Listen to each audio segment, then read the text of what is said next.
What Fox Television told us was that we were just the people to be the investigators. Do any stories you want, ask tough questions, and get answers. So we thought, this is great. This is a dream job. Fantastic. The very first thing they had us do was not to research stories, but to shoot this promo, which was The Investigators. Uncovering the truth, getting results, protecting you. And they had a film crew and a smoke machine, and we were silhouetted. Investigative reporter Steve. One of the first stories that Jane came up with was the revelation that most of the milk in the state of Florida and throughout much of the country was adulterated with the effects of bovine growth hormone, the artificial hormone that farmers were injecting into their cows so that they would produce more milk. With Monsanto, I didn't realize how effectively a corporation could work to get something on the marketplace. The levels of coordination they had to have. They had to get university professors into the fold. They had to get experts into the fold. They had to get reporters into the fold. They had to get the public into the fold. And of course the FDA, let's not leave them out. They had to get the federal regulators convinced that this was a fine and safe product to get it onto the marketplace. And they did that. They did that very, very well. It's a great time to be a high-producing cow. Posilac One Step, bovine somatotropin by Monsanto. The federal government basically rubber-stamped it before they put it on the marketplace. The longest test they did for human toxicity was 90 days on 30 rats. Posilac is the single most tested new product in history and is now available to you specifically so you can increase your profit potential. And then either Monsanto misreported the results to the FDA, or the FDA didn't bother to look in depth at Monsanto's own studies. The scientists within Health Canada looked very carefully at bovine growth hormone and came to very different conclusions than the Food and Drug Administration in the U.S. did. Monsanto's engineered growth hormone did not comply with safety requirements. It could be absorbed by the body and therefore did have implications for human health. Mysteriously, that conclusion was deleted from the final published version of their report. They knew there were problems. They saw serious potential human health problems, and they stood up in Canada and said, we're not going to approve this because we don't believe it's safe. We have been pressured and coerced to pass drugs of questionable safety, including the RBST. I personally was very concerned that there's a very serious problem of secrecy, conspiracy, and things of that nature, and something needs to be done. The FDA was then on the hot seat. They had to come up with an answer. They didn't come up with a good one. And they never took the opportunity then. I mean, what would they do? Pull it off the market and say we need to now do the job that we didn't do the first time? They didn't do that. We wrote the story. We had it ready a week beforehand. They bought ads. Farmers in the milk industry say it's safe, but studies suggest a link to cancer. Don't miss this special report from the investigators. That Friday night before the Monday this series was to begin, the fax machine spit out a letter from this very high-priced lawyer in New York that Monsanto had hired. It contained a lot of things that were just off-the-wall false, just demonstrably false. But if you didn't know the story and you didn't know how we had gone about producing it, would have scared you as a broadcaster, as a manager. And they decided that they would pull the story and they would just check it one more time. But the bottom line was that there was no factual errors in that story. Both sides had been heard from. Both sides had had an opportunity to speak. 1 week later, Monsanto sent the second letter. And this was even more strongly worded. And it said there will be dire consequences for Fox News if the story airs in Florida. And this time they freaked. They were afraid of being sued, and they were also afraid of losing advertising dollars at all of the stations owned by Rupert Murdoch. And he owned more television stations than any other group in America. And that's 22 television stations. That's a lot of advertising dollars for Roundup, aspartame, NutraSweet, and other products. So we got into a battle.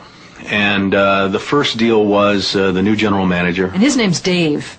And Dave is a salesman, and, you know, he'd pump your hand. How you doing? How you doing? Called us upstairs to his office, and he said, what would you say if I killed this piece? What if it never ran? And we said, well, you know, we wouldn't be very happy about that. And he said, well, I could kill it, you know. And we said, yes, of course, you're the manager. You could kill it. It would never air. And he's hemming and he's hawing and he's back and he's forth. And we couldn't figure out, what is this all about? And finally he blurted out, look, would you tell anybody? You know, I said, I'm not going to lie for you. About a week later, calls us back to the office and says, okay, we'd like you to make these changes. In fact, you will make these changes.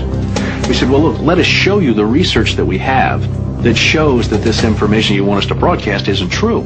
To which he replies, I don't care about that. I said, pardon me? And he said, that's what I have lawyers for. Just write it the way the lawyers want it written. I said, you know, this is news. This is important. This is stuff people need to know. And I'll never forget, he didn't pause a beat, and he said, we just paid $3 billion for these television stations. We'll tell you what the news is. The news is what we say it is. I said, I'm not doing that.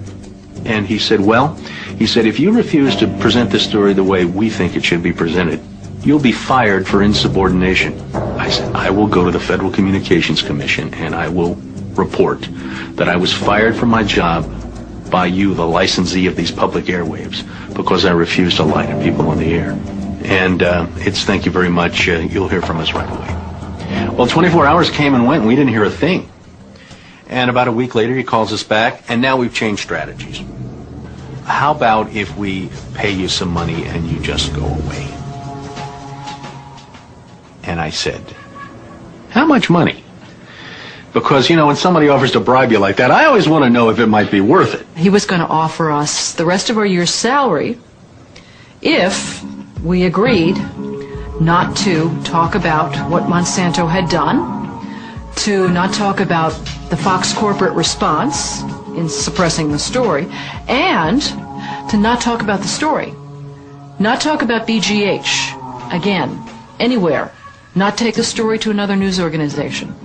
Just zip up.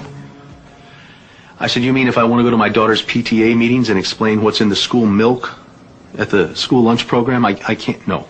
You can never speak about this anywhere. And Steve says, okay, write it up. And I'm like, what are you talking about? Write it up. And I didn't say anything. And Dave, he wrote it up. And he FedExed it to us a couple days later. And he said, are you going to sign? And we said, nah, Dave, we're not going to sign that. And he said, well, send it back, okay? I said, no, Dave, we're not going to send that back. It was, okay, we can't buy you out. We can't shut you up.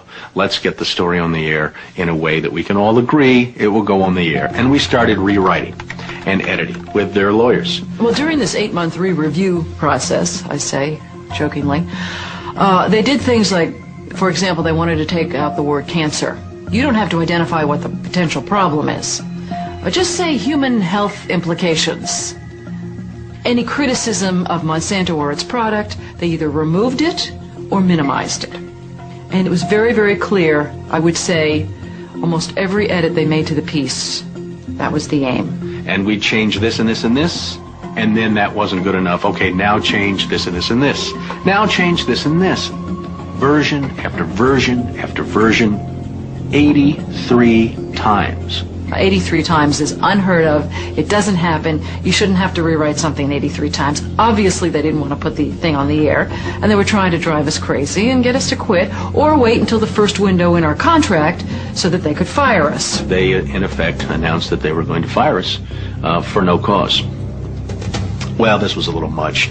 And Steve wrote a letter to the lawyer in Atlanta, whose name is Carolyn Forrest, the Fox corporate lawyer. And I said, you know, this isn't about being fired for no cause. You're firing us because we refused to put on the air something that we knew and demonstrated to be false and misleading. That's what this is about. And because we put up a fight, because we stood up to this big corporation, and we stood up to your editors, and we stood up to your lawyers, and we said to you, look, there ought to be a principle higher than just making money. And she wrote a letter back and said, you are right. That's exactly what it was. You stood up to us on this story, and that's why we're letting you go. Jane sued Fox under Florida's whistleblower statute, which protects those who try to prevent others from breaking the law. But her appeal court judges found that falsifying news isn't actually against the law. Florida's appellate court has ruled in favor of Fox 13. You may recall that Jane Acree, a former reporter here, sued Fox 13 in a whistleblower lawsuit, claiming she was fired for refusing to distort her report. The appeals court today threw that case out, saying Ms. Acree had no whistleblower claim against the station based on news distortion. Fox 13 Vice President and General Manager Bob Linger says the station has been completely vindicated by the ruling.